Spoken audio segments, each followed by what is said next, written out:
водопади. Нагоре и само нагоре. Уникални гледки от абсолютно девствена природа. Без пътека, без посока и само нагоре. Водопадите са много красиви, но мястото, на което сме се качили, е изключително трудно за качване. Ето виждате, пътека няма. Така че не го препоръчвам за хора без подготовка. Долу има мощие, откъдето има страхотна гледка към водопадите. До там е красиво. Нагоре е, както казва Стоян, само нагоре. Продължаваме нагоре. Само нагоре. Да. Няма пътека отдавна. Нагоре. Измъчи, бе! Е, вярно.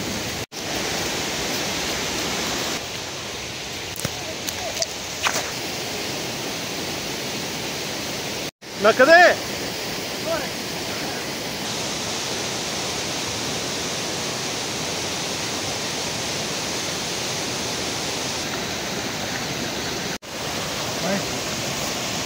Взема и още. Стигнахме ли горе? Не, още.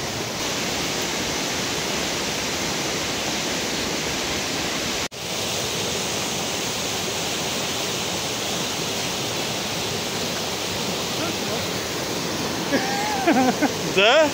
Има нагоре. Има ли нагоре? Добре. Продължаваме нагоре. Това вече хукна. Ще го хвана ли въобще? Ето го. Трябва да го стигна.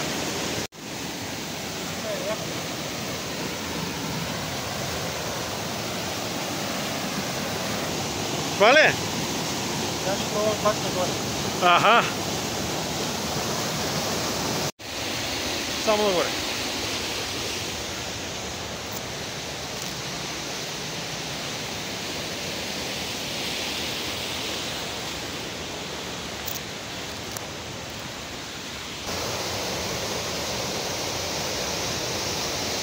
И продължаваме още нагоре.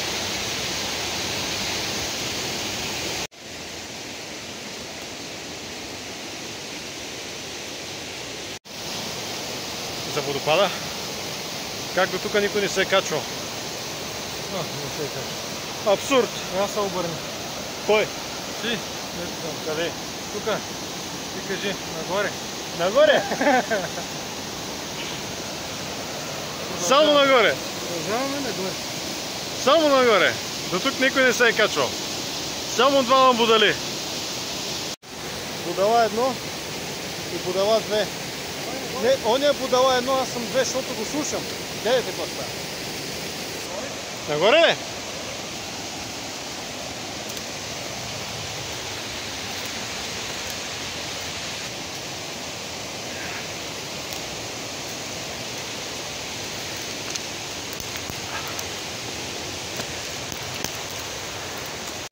Горече за малумниците.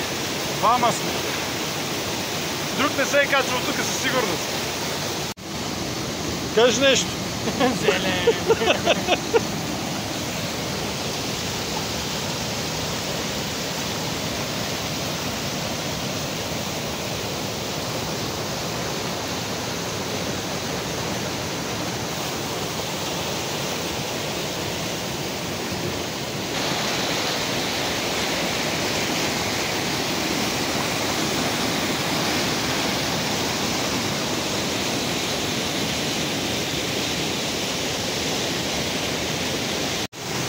Май стигнахме горе.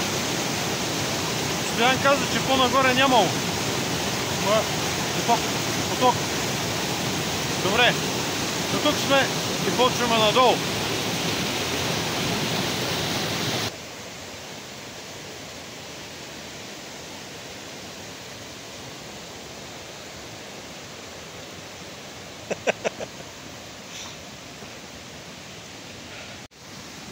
Ама аз пак не го пуснах на запис.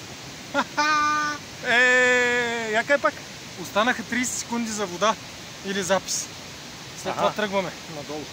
Надолу. Това надолу търчи. Бързо. Нагоре е лесно. Да, нали? От тук надолу вече е официалната пътека за Бистришките водопади. Всъщност до тук е страхотно. Гледките са невероятни. И дори да не се качвате до там, докъдето се качихме ние, абсолютно си заслужава разходката. Елате, прохладно е, приятно е, върви се доста по сянка и си заслужава. Сега пием една вода. Аз съм целия изподран. Оглю, сега си плакал пред камерата. Давай да тръгвам. И тръгваме на обратно. Правя, че трябвало да тръгваме, а се заплесва и гледай. Зелтата. Заплесва? Да. Айде. Поехме по официалната пътека. Добър ден. И го едни бъхтат като коне. И ги еде. Ох. Други са си с коне. Кой как се уреди.